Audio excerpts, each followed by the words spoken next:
Hello, welcome back to Scary Town, the Goosebumps and Fear State Review Show. I'm your host, Nightmare Nemo, and this week we're going back to Horrorland with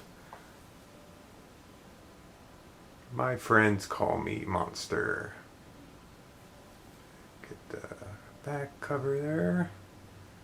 So, this one doesn't have a tagline in the front, but in the back it has plenty. An exciting mystery. A teacher or a creature. This won't be over easy. Okay, so this is a. I was actually really looking forward to this. Just from the cover, it was like this. It really intrigued me. Just the mystery of.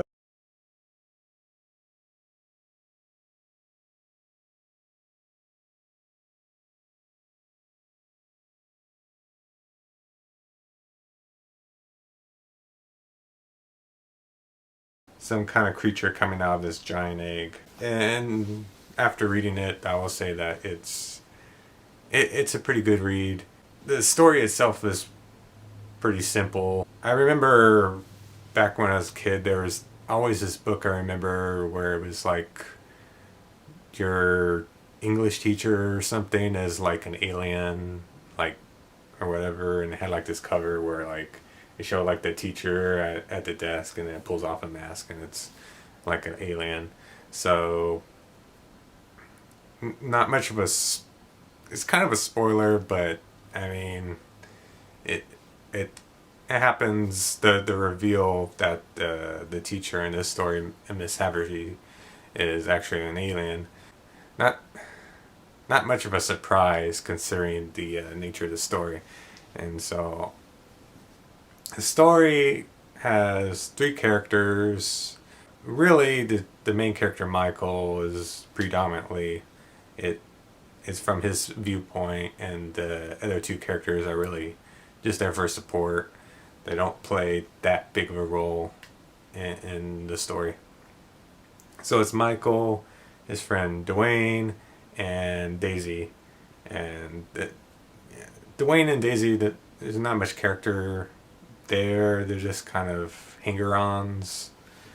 So, like Daisy's like this sassy girl, because it's a stereotypical, and Dwayne's like this confident guy who thinks he's all like cool and stuff. And Michael is actually pretty different from the other characters I've read from Goosebumps. He's very headstrong. He has a short temper. He's very confident in his abilities, uh, maybe to a fault. So maybe a little bit of arrogance slipping out there. So the story actually starts out in the future, in like in the first few chapters, and where they're playing a prank on their teacher, Miss Haverty. Hardesty. It's an unusual last name, because like they were punished because they pulled a prank on her, and so they're like, let's pull another prank on her. That works out so well. And so Miss Hardesty, she's very superstitious. So they grab a black cat and they have this idea of sneaking into her house and planting the black cat there, so that when she gets home and sees it, she starts freaking out. And so they do so, but they find something in the attic, because they're looking for places to put the black cat, and they're like, let's put it in the attic, and that'll really freak her out. And they find something unusual in there, and then it ends there. That's the cliffhanger, and then it's like 2 weeks before, and then it goes into the actual prank, which is pretty clever, because a lot of people call Michael Monster, and that's kind of like the connection there, the title, because when he gets angry, he's becomes like this monster. And so he played this prank on his teacher, and then the punishment was to, like, it was really bad. Like, I feel bad for these kids. They had to search for recyclable bottles and cans out of this pile of like garbage. And there's like there's like a dead raccoon, and it smelled awful. And I think it was done in a malicious way because they found very little recyclable materials. So they knew that Miss Hardesty is doing this on purpose just to mess with them. They pull the prank, and then it goes back to when they're inside the house. And what they find in the attic is like unbelievable. They find this big sheet over this giant round object, and the teacher comes back home, and she goes up to the attic, and they're all freaking out. They're hiding behind a couch, and so she pulls off this sheet, and it's this ginormous egg, like an egg, and she's talking all like goo goo gaga to the egg, and she sits on it, and then she falls asleep, like sitting on it so that she can help hatch the egg. And that's introduces that, and they're all like freaking out, and Michael's friends are so freaked out that he wants to go back and find out more about the egg because he's so intrigued by it, but the other two are so freaked out that they don't want to go back to the place. So it's up to him. So once he goes back, the egg hatches, and this alien monster creature comes out, and it's really weird looking, and it's pretty obvious something alien is going on. And it turns out his teacher is an alien, and she's like a commanding officer, and she has this plan to unleash a whole bunch of other monsters from the eggs, and using the eggs to turn the whole town and maybe possibly the world into monsters. And so that's pretty much the gist of the story. And of course there's Horrorland stuff happens after that, and that's all good. So what I think about the story, the premise is very, very cool. I really enjoyed it because it's not overly complicated. You know, your teacher is an alien and trying to hatch all these monsters, and then you're trying to thwart the plan, and it's pretty simple, and it's something that you can easily latch onto and be like, okay, you know. And Michael really carries his story. I like his character as far as he shows some depth where he's not just this angry, hot-tempered kid. He also is very smart as well.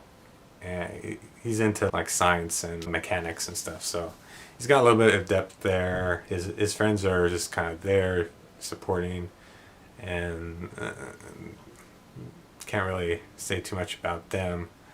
And Miss Hardesty, I just keep messing up her name, but she's good at antagonist because she has like she's very quirky and like kind of like has a veneer of her like trying to be like nice and like proper and that kind of stuff, very polite, but underneath it, like she's actually like this alien who like has ill intent, and so it's very interesting in that way. And there's a couple of other surprises in store. I kind of felt coming, but when it happens, it's like, oh, okay, this is happening now. So it's a very good story. It's definitely a step up from the last book I reviewed in Horrorland, Who's Your Mummy. Definitely more original, but I mean, it falls into the trope of like, you know, like those stories of your teacher's an alien or your teacher's a monster, which is some nice fantasy.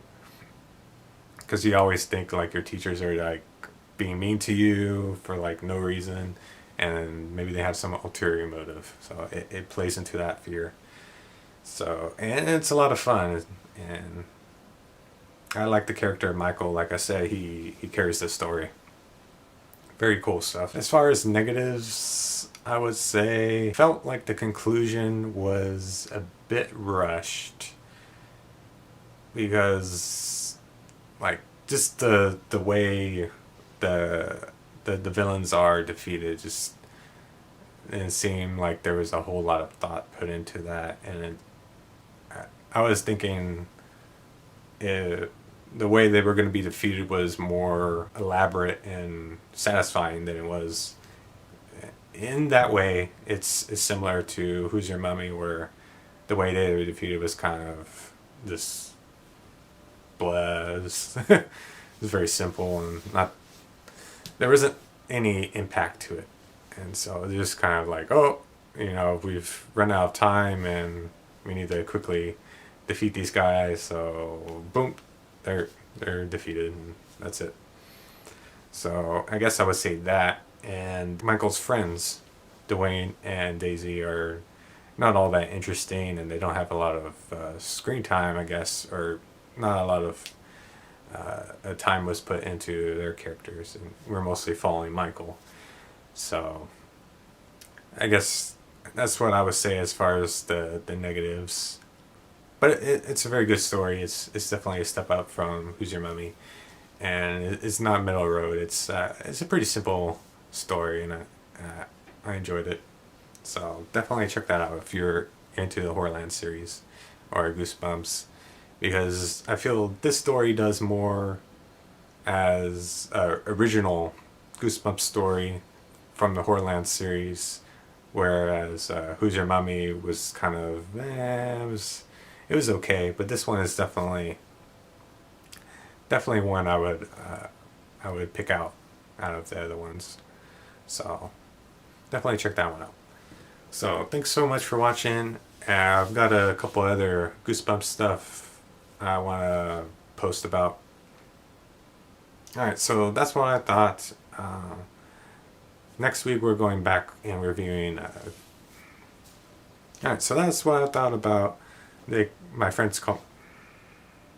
Alright, so that's what about My Friends Call Me a Monster.